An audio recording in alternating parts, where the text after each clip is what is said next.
Ito, mayroon tayong gagawin ulit. Avision 32 inch. Titingnan natin kung ano problema nito. Ito guys, sasaksak natin.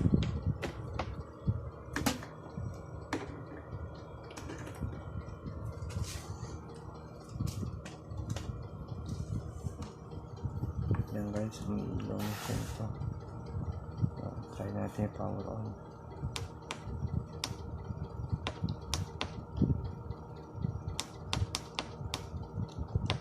Yan.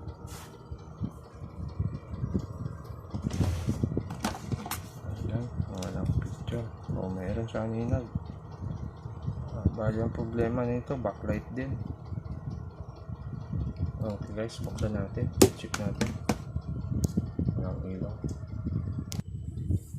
Okay guys, ito na, buksan na natin. Bali, bubuksan ulit natin ito. Dito tayo sa backlight. Buksan natin mismo loob nito. So, bago yung guys, testing muna natin. Testing natin ito kung talagang hindi umiilaw siya.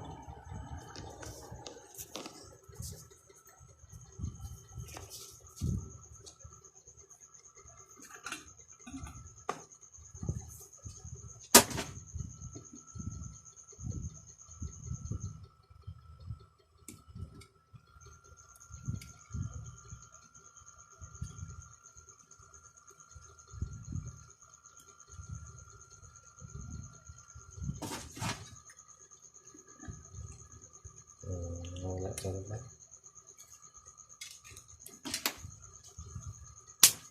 Hindi siya umiilaw.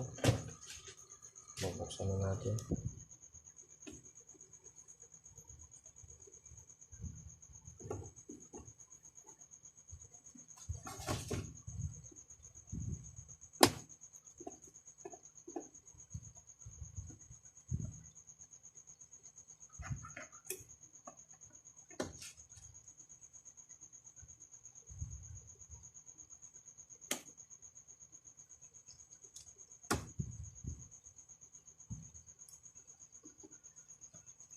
Dito guys, sa pagtanggal ng salamin na to, dito tayo mag-ingat. Doble ingat tayo dito. Dahil pag nagkamali tayo dito, nako, imbis tayo babayaran, tayo pa magbabayad sa kanila. Okay guys. Ito.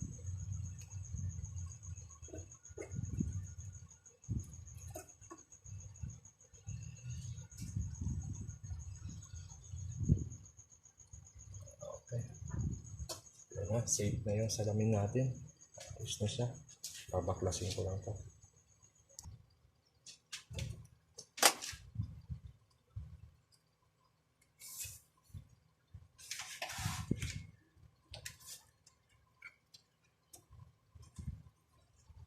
So guys, bali napalitan na pala ng ilaw to.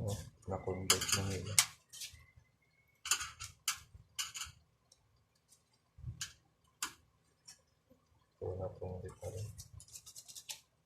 Okay guys, check natin kung anong ilaw dito may pundi.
Ito lang pwede. Hindi isa.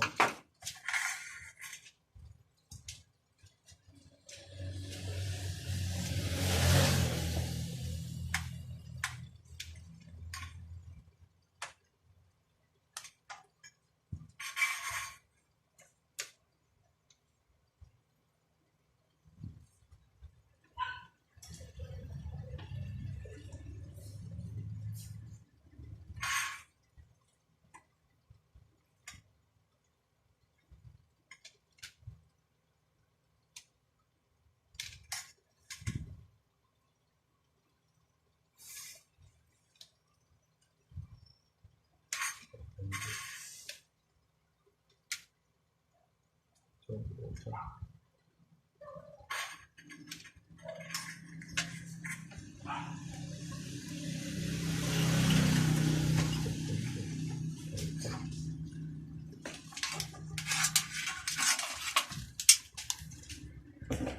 Bali ito po.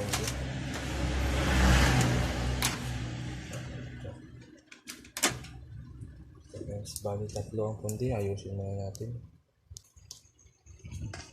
Ayan guys, nakabitan ko na ito. Tapos ito nakabitan ko. Tapos ito.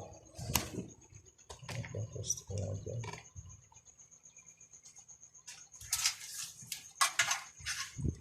Tapos ito yung pan-testing natin. Ang battery nito ay ito. Dalawa lang.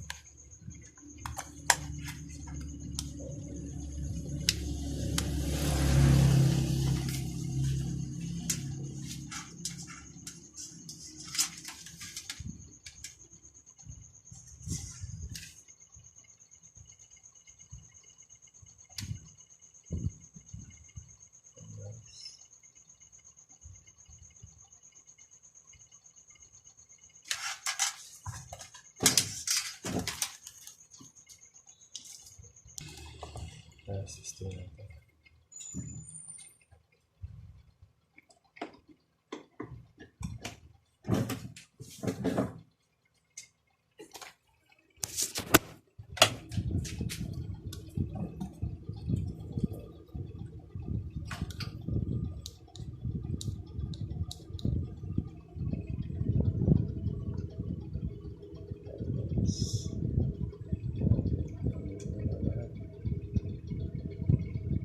Susukatin ngayon natin yung supply nito.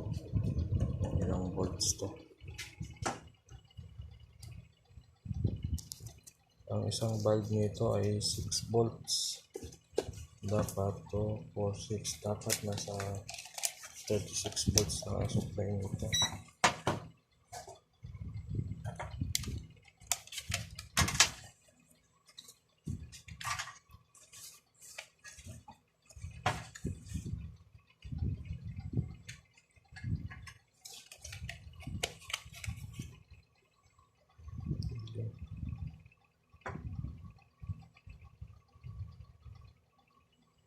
Yan guys, mataas ang supply niya. Nasa 37. Mataas to, kaya napupundi ilaw niya. Mag-a-adjust tayo mamaya sa backlight nito. Okay guys, sasarado po muna ito.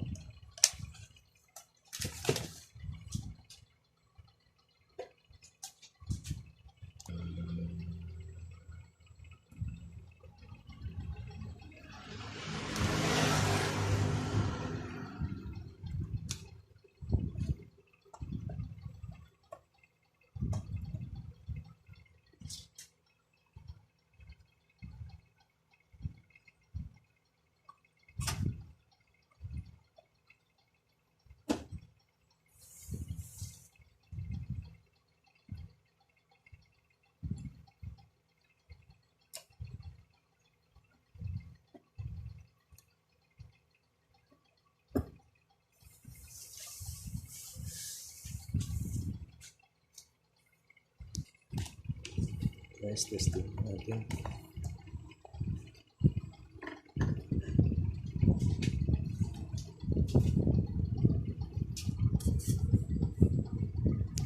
Guys, testing na natin.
40 tayo para mababa siya, maganda yung ilaw nito, hindi basta-basta mapupundi dahil mahina na ilaw nito.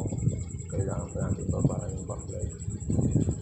Okay guys, yung backlight nito nasa picture, yung adjustment, yung general, tapos dito sa general settings. Ito naman yung sa mapping. Okay guys, ayos na. Ito pa yung picture. Yan yung backlight. Yung backlight. Okay.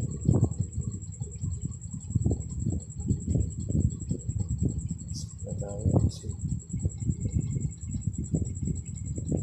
Okay guys, ngayon susukatin natin yung supply ng backlight niya. Ilang volts.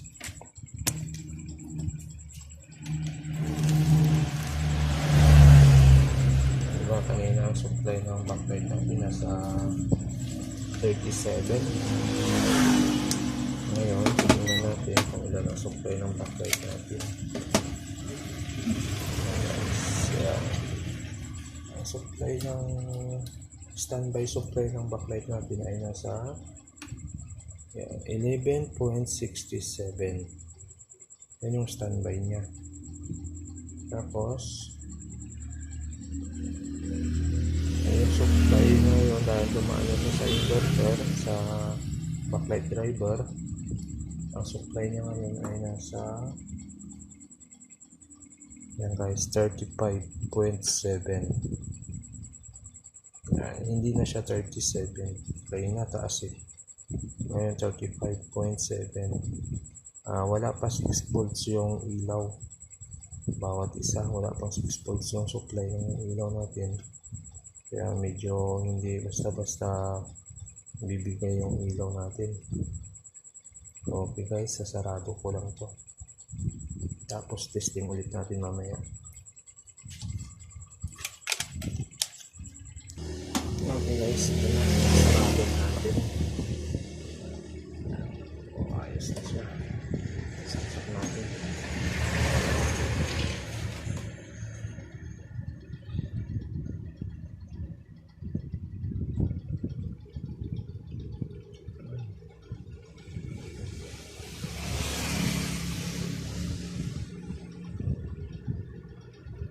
Okay na guys, ayos na naman tayo.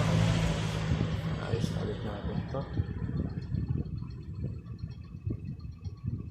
Okay, maraming salamat sa mga nandun at paki-support naman yung ating YouTube channel.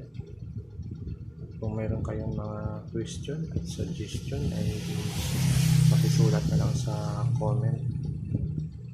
Okay guys, tapos na.